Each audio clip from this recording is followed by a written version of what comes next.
UGC के नए नियम को लेकर पूरे देश भर में उबाल देखा जा सकता है। विपक्ष तो छोड़िए, खुद बीजेपी के ही नेता इसे काला कानून बताकर बीजेपी के बड़े बड़े वरिष्ठ नेता अपने पद से इस्तीफा दे रहे हैं। मशहूर कवि कुमार विश्वास ने भी यूजीसी के इस नियम पर कड़े सवाल खड़े किए। इसके अलावा भाजपा नेता ब्रिजभूषण शरण सिंह के बेटे सांसद प्रतीक भूषण ने भी इसे कहा है कि ये बहुत गलत हो रहा है और ये कहीं ना कहीं छात्रों के आपस में बांटने वाला कानून है। तो पूरी खबर हम आपको विस्तार से बताने जा रहे हैं। उससे पहले नमस्कार, न्यूज फॉर नेशन देख रहे हैं आप और मैं आपके साथ कौशिकी वत्स। यूजीसी रूल्स 2026 के खिलाफ बड़ी संख्या में छात्र दिल्ली स्थित यूजीसी मुख्यालय के बाहर जुटे और नियमों को वापस लेने की मांग की। प्रदर्शन को देखते हुए सुरक्षा के कड़े इंतजाम किए गए हैं। छात्र संगठनों का आरोप है कि नए नियम समाज को बांटने वाले हैं और शिक्षा व्यवस्था को नुकसान पहुंचाएंगे। उत्तर प्रदेश के रायबरेली और लखनऊ समेत कई जिलों में भाजपा के नेताओं ने पार्टी पदों से इस्तीफा दे दिया है। रायबरेली में भाजपा किसान मोर्चा के उपाध्यक्ष श्याम सुंदर त्रिपाठी ने अपने पद से इस्तीफा देते हुए यूजीसी रूल्स को काला कानून बताया। उन्होंने प्रधानमंत्री नरेंद्र मोदी को पत्र लिखकर कहा कि ये नियम स्वर्ण समाज के बच्चों के खिलाफ है और समाज में विभाजन पैदा करेंगे।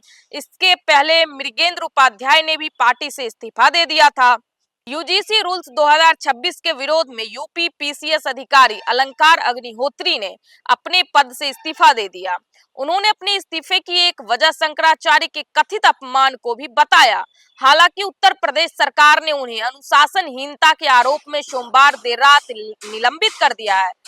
शासन के आदेश के अनुसार उन्हें जिलाधिकारी शामली कार्यालय से संबद्ध किया गया है और मामले की जांच बरेली मंडलायुक्त भूपेंद्र एस चौधरी को सौंप दी गई है। यूजीसी रूल्स को लेकर भाजपा के अंदर भी असहमति के स्वर सुनाई दे रहे हैं। भाजपा विधायक और ब्रिजभूषण शरण सिंह के बेटे प्रतीक भूषण सिंह ने भी इस नियमों के प्रति असहमति जाहिर की है। इससे पार्टी के भीतर बढ़ते असंतोष के संकेत मिल रहे हैं। प्रसिद्ध कवि और वक्ता कुमार विश्वास ने भी यूजीसी रूल्स 2026 का विरोध करते हुए इसे समाज को बांटने वाला बताया है। उनके बयान के बाद यह मुद्दा और ज्यादा चर्चा में आ गया है।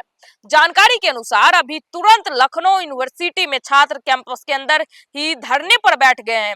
छात्रों का कहना है कि यूजीसी के नए नियम शिक्षा के नाम पर समाज को बांटने की कोशिश है। उन्होंने सरकार के इन नियमों को तुरंत वापस लेने की मांग की है।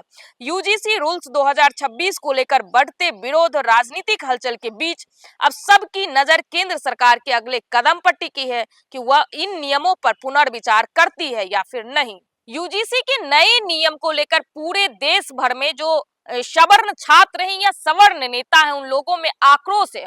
उनका स्पष्ट कहना है कि यूजीसी का नया नियम समाज को बांटने जैसा है और विश्वविद्यालय में जहां पे पढ़ाई होती है, पढ़ने लिखने का जगह है, वहां पे इतना क्रूर और मतभेद पैदा करने वाला कानून लागू नहीं होना चाहिए। तो इसी कानून के विरोध में भाजपा के ही तमाम नेता यूजीसी एक्ट को काला अध्याय बता रहे हैं, काला कानून बता रहे हैं और पार्टी से इस्तीफा दे रहे हैं। एक पीसीएस अधिकारी ने भी इस्तीफा दे दिया और बिहार में लगातार पूरे देश भर में, बिहार के नवादा में छात्र इसका विरोध कर रहे हैं, आगजनी कर रहे हैं, नरेंद्र मोदी का विरोध कर रहे हैं। पीएम नरेंद्र मोदी और गृह मंत्री जो है अमित शाह, उनका भी विरोध किया जा रहा है और कहा जा रहा है कि यूजीसी इस कानून को वापस ले ले। दिल्ली का जो यूजीसी का ऑफिस है, हेड ऑफिस, वहां पर बैठकर छात्र घंटों तक विरोध प्रदर्शन जता रहे हैं और सुरक्षा कारणों को मद्देनजर रखते हुए प्रशासन के द्वारा वहां पे पुलिस फोर्स तैनात कर दी गई है। तो अब देखना ये दिलचस्प होगा कि सरकार यूजीसी के नए नियम पर अगला क्या कदम उठाने जा रही है। तो फिलहाल के लिए खबर में इतना ही। आप देख रहे थे न्यूज फॉर नेशन, मैं आपके साथ कौशिकी। बहुत बहुत धन्यवाद।